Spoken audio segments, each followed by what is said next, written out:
In London, stand up. I'm fucks with it, he say, she say, getting no delay, run it like relay, bro, you ain't got it like this. Henny in my car park, see straight, big fur jacket from eBay, looking timeless. Hey, I gotta let my skin fade marinate, we gotta toast up, celebrate. Everyone scream next up, but I'm the #1 candidate, I'm one. I think first of all, it's finding out who the true you or your true self is, you know what I mean, in terms of off the pitch. Because when I see so many young guys and talents come up and train with the pros right now, and I always tell them, hey, obviously you need games and match experiences to finally find out who you are as a player on the pitch, right? But it's kind of compared to like, it's the same with you guys, and I don't even know you guys personally, but I think every one of you at some point reached a stage where it's like, boom, yeah, that's me, Dylan, that's me, that's what I stand for, that's what, you know what I mean? Yeah. That's what defines me, this is the person I am. Obviously people can change, yeah, but this is the basic principles that makes you, right? And so it's a long journey, and I think it's for every player personally, it's a different path, and at some point you're gonna reach this kind of a state where it just clicks and you're like, yeah, exactly, that's it. That's me. For me, for example, when I went to Rapid Vienna, and I had my assistant coach was Carsten Janker, former Bayern German national team striker, huge bald ass head, and I didn't even like him like as a player before because he wasn't good at dribbles. I was like a Thierry Henry guy. Yeah. Before I finally found out I'm not that kind of guy. I'm not that guy. I'm not quick as hell and that technically gifted, and somehow found out that I'm actually more like this Carsten Janker dude who had a good ass career, you know. And then he kind of told me, okay, what to do, how to behave as a central striker, because my position, for example, is one of the like dying breeds right now, because nowadays they want every player to play at least 2-3 other positions, be versatile, and I'm like this just, you know, fat old dude up front who's gonna hold up the balls, and you know, but once we're in the box, I know that we're home. You know what I mean? That's right. My home, and I'm gonna set the rules in there. But outside the box, don't play the ball. But so it was at that time, I was like 21, 22, I think, where you say our position is like kind of like Shaquille O'Neal. What is this big fella doing? He's getting rebounds, laying it off for other people, going back under the court, you know what I mean? Just doing the basics. You know what I mean? It's the thing is, once you find out who you really are as a player, it's about, okay, obviously you got strengths and weaknesses, so it's all about how you're gonna sell yourself. Yeah. So obviously you want to get in more situations where your strengths are like shown, and in less situations where people can see weaknesses. And obviously, this way you can contribute way more to your own team and help them win games. And so I reached that point when I was like 22. I was actually very happy to have so many games, professional games under my belt at that time, because I wasn't the normal.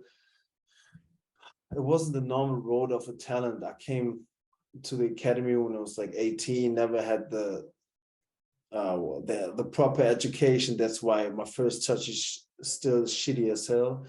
But then again, I was like quatsch. But I was like 21. Went to Rapid Vienna and had two seasons back to back where I played in the Europa League group stage, and I was allowed to do mistakes. And the normal way is, okay, if you're not a Mario Götze, for example, you sign with the pros, you play with the reserve team or still under 19, but you ride the bench with the pros. Eventually, you're gonna make it, but it's taking years, and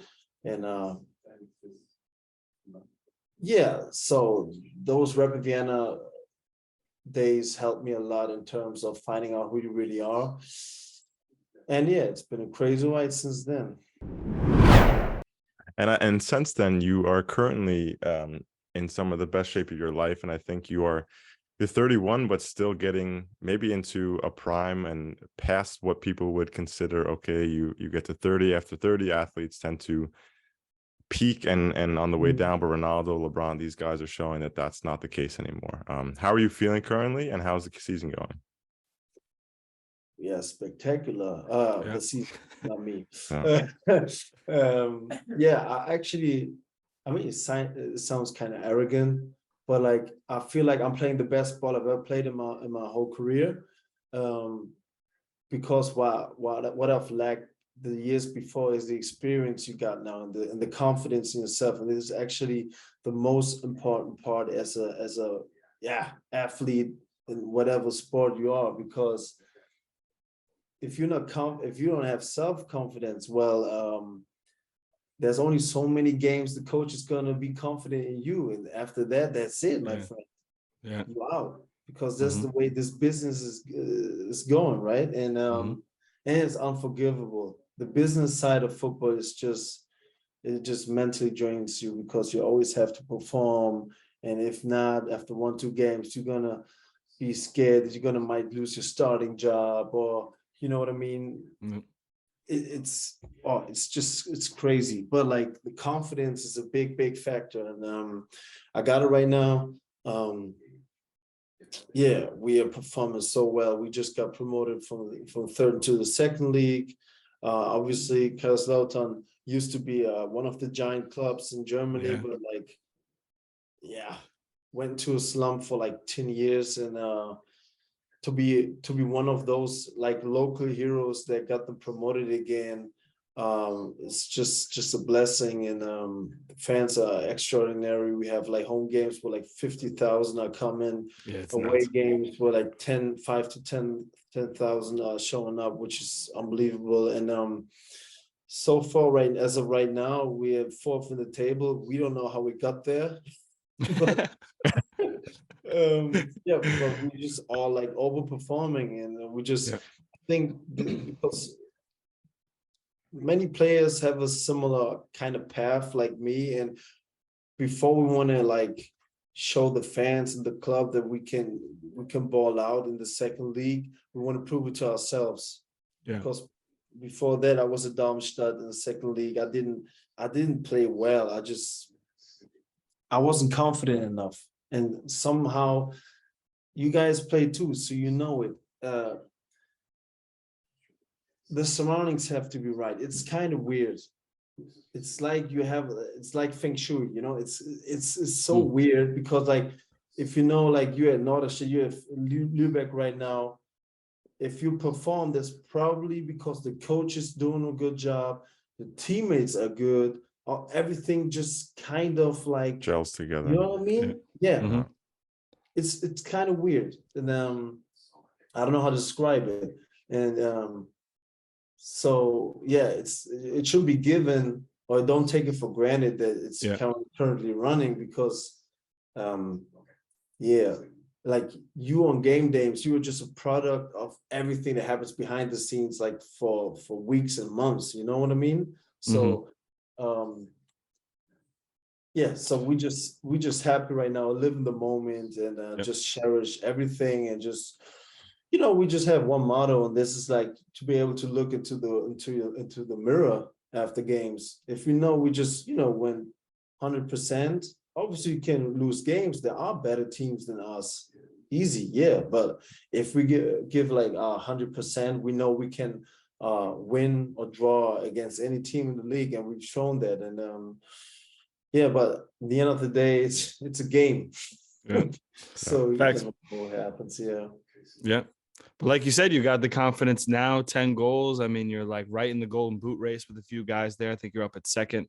But I'm sure, like, as a forward, I mean, you've experienced the times when the confidence isn't there. The drought is there. Sometimes you can have the confidence and still get the goal drought too, and not be in the right place at the right time. All these things can happen. So how have you kind of grown in that way in terms of like when you're in these goal droughts, or when you have a few different times to not put too much pressure on yourself and to see it out on the other side, you know? Yeah, I mean, there are different ways and different, and obviously there are different personas or different players. So everybody has their own kind of method. But like, for me, it's been confidence doesn't come with just one goal. You know what I mean? Or one game. It's just it's a process, and I've lacked the confidence in the past years. So when I was at Darmstadt, coming back from an ACL injury where I almost retired, been out for 1.5 years, and then all of a sudden I'm playing first Bundesliga. I never played there before. Didn't have the confidence back then, but like at least I managed to get one Bundesliga goal. Second league at Darmstadt, I just didn't perform. Went on to Toronto because as an American, I wanted to play in the MLS. I knew Josie Altidore there. I'm not going to be a starter, but I was like, fuck it. I just want to experience it. I love the league. The league is nice. We just talked beforehand. Only thing that bothers me is that you can't get promoted or relegated, even more relegated. And when it comes to pressure, when we get relegated in here, people in front office are losing their jobs. So mentally, this is like so much is at stake, you know, when it comes to relegation and the fight to stay in the league. And I think it kind of mentally translate into the national team. That's why, yeah, we should be so proud that so many European talents are playing in Europe's highest level right now, but didn't perform at Toronto at all, which sucks, because national team and MLS, the only leagues where I've played professionally where I haven't scored a single goal. And then I went back to Halle FC, third league, and we just talked about it. The surroundings were right, the timing was right, everything just clicked. And game by game, month by month, I got my confidence back. And it was funny, but I told my wife when I was at Halle, I said, I mean, I've played the first league and I used to be a national team player. I was like, I think I'm playing my best ball right now, but I'm in the third fucking league. Nobody cares, you know? But I'm like, I think this is the best version I ever seen of myself. And to be able to, make the most out of it with the move to Kaiserslautern, being one of the guys who got them promoted. And now, you know, succeeding as a team, succeeding in the second league, it's been a hell of a ride. It's been a process, but I'm just happy. Yeah, I'm happy with my life, happy with my career and the way I came back, because believe me, I think it's Dave, one of my favorite rappers, the highest of the highest never lasts as long as the lows of the lows. You know what I mean? Yeah. Kind of. Absolutely. Yeah. I mean, we're there. There are so many rough times and rough games where you just feel like shit, and like they always feel harder and more intense than the successful times, right? And but you need those times. You need them because you don't want to feel the pain again. You know, just when it comes to confidence, the last game is a perfect example. So it was 1-1. Got a ball right in front of the goal. I'm on the second post, flat ball, but it bounced a little bit, but nobody cares because it was 5 meters in front of the goal. And I just hit it wide. I just missed the sitter like 2 meters in front of a goal. Whole stadium nuts. Saw that. Me, I was like, oh fuck, here we go again. You know, just scored the game winner, right? Yeah. And like few years back, that would be it. You could sub me out and I would be like, mentally, I wouldn't be there anymore, right? You couldn't use me anymore. And that's why I'm talking about confidence, because in this moment, I was like, okay, this shit happened to me before. Yeah. Whatever, you can't, you know, change the past. So, okay, who knows? Maybe I get another chance. So what I did for the first time in my career, actually, I just started laughing. I just started laughing to just trick myself to be, to trick my body and myself and my mind to be happy, to just, it's done. You can't change it, whatever. 10 minutes later, I get like this, easier sitter, and then boom, I was. Yeah, but you made a good back post run. True. Yeah, hey, Some good That was movement. smart. That was smart. Just good movement. Exactly, because I was targeting first post and sliding back, and this. Yeah, you got him. You got him like on a little hezzy, and then you came back post. Exactly. It looked. It's one of those. But It looks still, easy. It looks it easy, looks- but that movement Hey, is but like. but I like you, man. I like you because because nobody. I said a video and this guy, and he's like hard on me because I'm never running, right? I'm being a lazy player, and then he's like, I told him, I was like, "Do you see the move I did before that?" Yeah. But this is subject confidence. Yeah. A few years back, I wouldn't have been on the pitch anymore. They would sub me out because I would play like shit from then on. And so this is the part of experiences and learning from mistakes. And those mistakes, the easy sitters that you missed, they're gonna happen again. But the thing is how you're gonna cope with it. It's an easy example with stand up one more time, then you fall down. And it's just nice right now, yeah. About that, let's talk about your time with the U.S. men's national team. So first off, I mean, growing up in Germany, spending just a little bit of time in New York, but obviously having that in your roots. I mean, what was that transition like to, starting and going into the U.S. men's national team, and how do you look back at that time? It was a dream come true. I was about to retire when I had my first under 20 national team appearance. Like, I'm good. I did it. I made it. Yeah. I made it. It is like seriously, dream come true. And even crazier when I was at Dortmund 2 reserve team playing the 4th league, Regionalliga West. And then they just told me, yeah, you're probably gonna be when we play Italy. And I was like, yeah, right. I'm not even professional right now. And then Kunzman subbed me on. We won 1-0. In Italy, it was just insane. It was just like a movie. Flew in there, Milan, had a chauffeur in the Mercedes like suited on, who drove me to Genoa. Came into the hotel. There was security on my hotel floor. I was like, yo, what is going on? You know what I mean? And unbelievable. And just grateful that he made me a national team player. And even though I didn't score a single goal, and I didn't make the World Cup, which is actually something that I'm very sad about, because I was actually at a good form at Rapid Vienna. This summer I was bought for 2 million to Red Bull Leipzig, so I had a good campaign this year, and that's the way it is. And as I said before, but I haven't scored, and you did have some assists. Scored, yeah. But even though I haven't scored, I think I can say and look into the mirror and say, okay, I proudly represented that jersey, and that's what it's about. And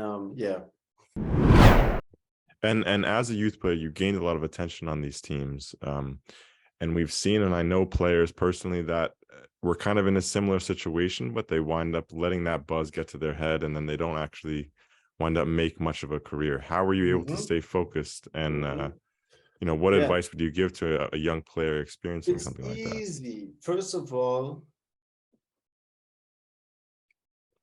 you have to stay humble.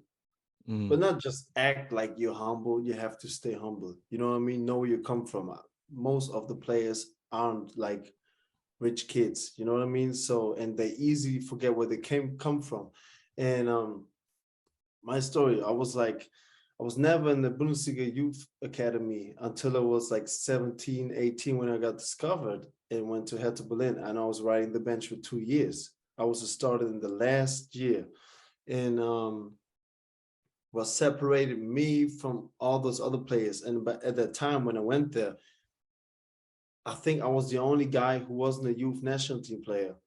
And I never forget the words from one player. He was a Polish youth national team player at Hertha Berlin, I'm 19, and he said, yeah, somehow we all become pros one day. You know what I mean? And this dude is unemployed right now in Berlin. You know, yeah, seriously. Yeah. There's so many cases. But what separated me from all those others was like I was hungry. And I was doing extra shifts. I wasn't technically not even as good as they were, but I had a totally different mentality because I was just grateful to be given the chance, you know what I mean, to work under professional circumstances and surroundings, and just having the chance, okay, you know, to become a pro. All those talents that enter academies and are getting discovered, just like me. For some, they're all good in a certain level. It's like we're all pretty ladies, you know what I mean? Mm-hmm. But from then on, your heart and your head decides if you make it a pro or not. Easy. It's not about how good you play soccer. No. It's about how you cope on and off the pitch. How much are you willing to sacrifice? You know, all those little things.